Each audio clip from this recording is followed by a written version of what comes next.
ku daki, lautan ku seberangi, masjid kau lewati.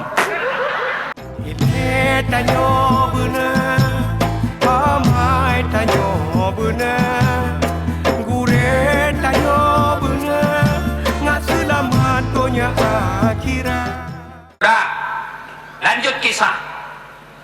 Akhirnya Abu Jahal membentuk Densus, pasukan khusus untuk menyergap rumahnya Muhammad. Dikumpullah seluruh jagoan kepala-kepala suku untuk menyergap Muhammad.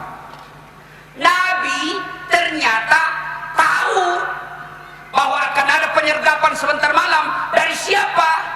Dari Jibril, jenderalnya malaikat. Muhammad, hati-hati, sebentar malam akan ada penyergapan. Siap-siap. Bagaimana? Di kopi? Siap. Ganti korek. Sudah kepung. Nabi panggil sepupu satu kalinya, Ali bin Abi Thalib. Waktu itu Ali masih remaja. Ya Ali, sini dulu. Kenapa kau ganti saya tidur sebentar malam di tempat tidurku? Bayangkan Pak, mengganti tidur di malam penyergapan berarti mengganti mati. Ada yang mau? Kalau ganti kepala dinas Pak, belum habis masa jabatannya sudah banyak yang mau ganti. Ali bin Abi Thalib pernah ditanya ketika selesai hijrah, ya Ali, kamu muda waktu itu, kenapa kau mau mengganti Nabi tidur waktu itu di tempat penyergapan? Apa kata Ali?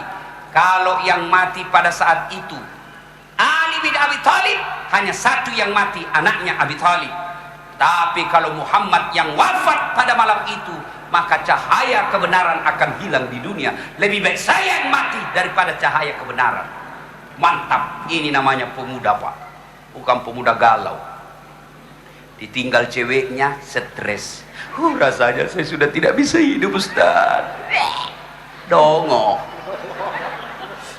Gunung kan ku daki, lautan ku seberangi, masjid kau lewati. Itu anak muda zaman sekarang.